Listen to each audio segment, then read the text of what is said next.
So it was always going to happen, wasn't it? At some point, I was going to crash this drone, and that day has come. I've never actually crashed a DJI Mini 2, and I certainly don't fly sensible. I'm pretty reckless in my flying, but today was the day I crashed it. But let's turn a negative into a positive. And the positive is that this drone is actually a lot tougher and stronger than what it looks. The drone hit a tree dead on, and it's took the impact at the front, and aside from some actual scratches and bumps on the very front of the actual drone, the gimbal is completely intact, as so is all the propellers.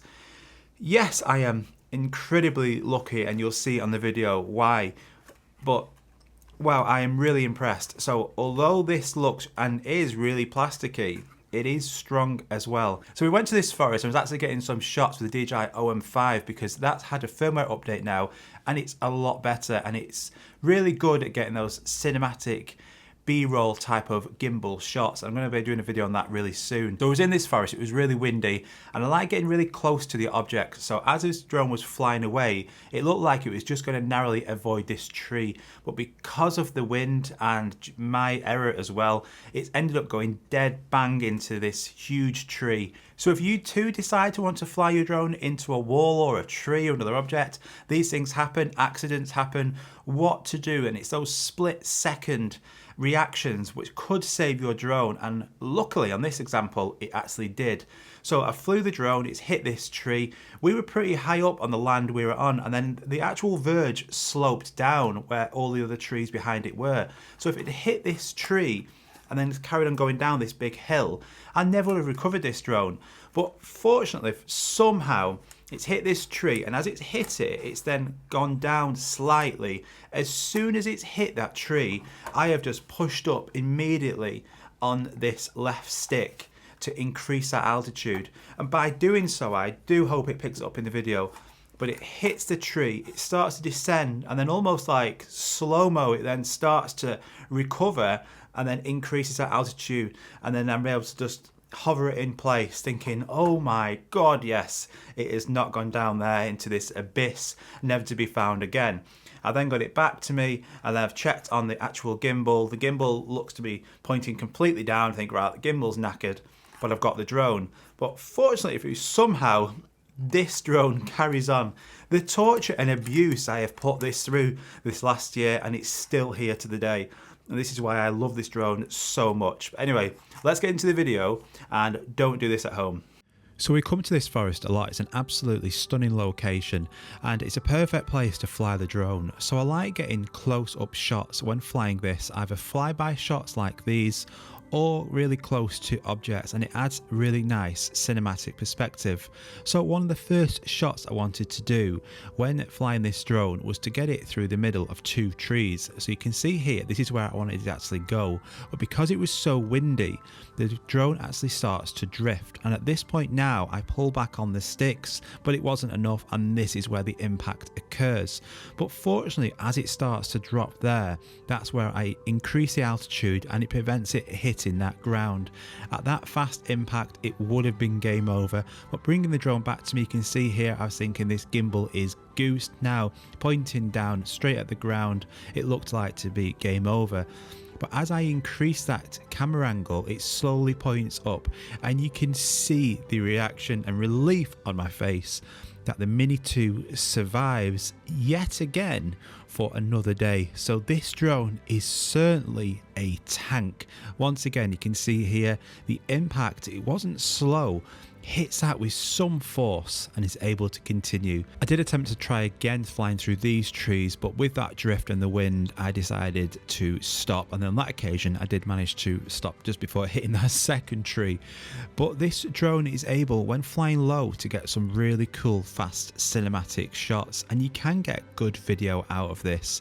I'm just relieved and surprised that I was able to continue to get all these shots with this drone after the impact it's just had.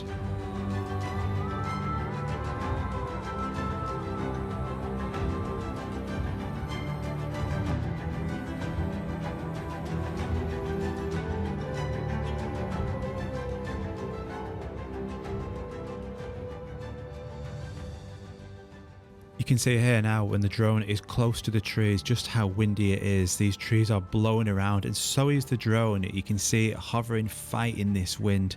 I am getting loads of wind warning messages, but it's able to still carry on. So it is resilient and strong, this drone. It is surprising just how good it is in the wind. But without those position sensors, that is its downside. So if it did have some kind of obstacle avoidance on here, then that's going to be even better. But then we do have a drone like that. We have the DJI Air 2S or the upcoming Mavic 3 Pro. So although you can get beautiful video and photos out of this drone, that is its limitations. Without obstacle avoidance, position sensors on this, or just being heavier to be able to withstand strong winds like this, that is going to be its downside.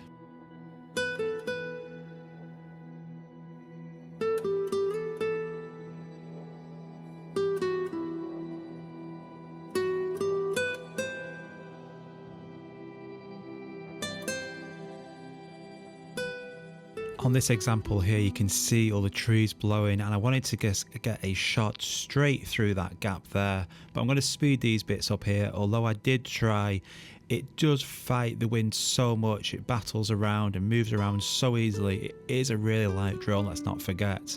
So trying to get it through the trees, it doesn't go in a real straight line when you've got wind, you know, that it's fighting so much.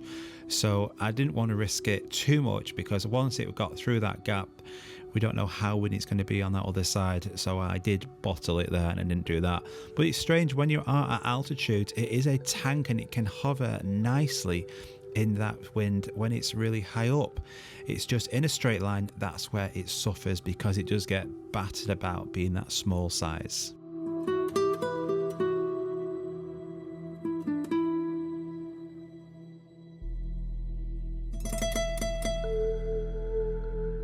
But I am just really fortunate and lucky that this drone is able to even fly like this, able to still get gimbal pans and cinematic shots after it's just hit a tree head on.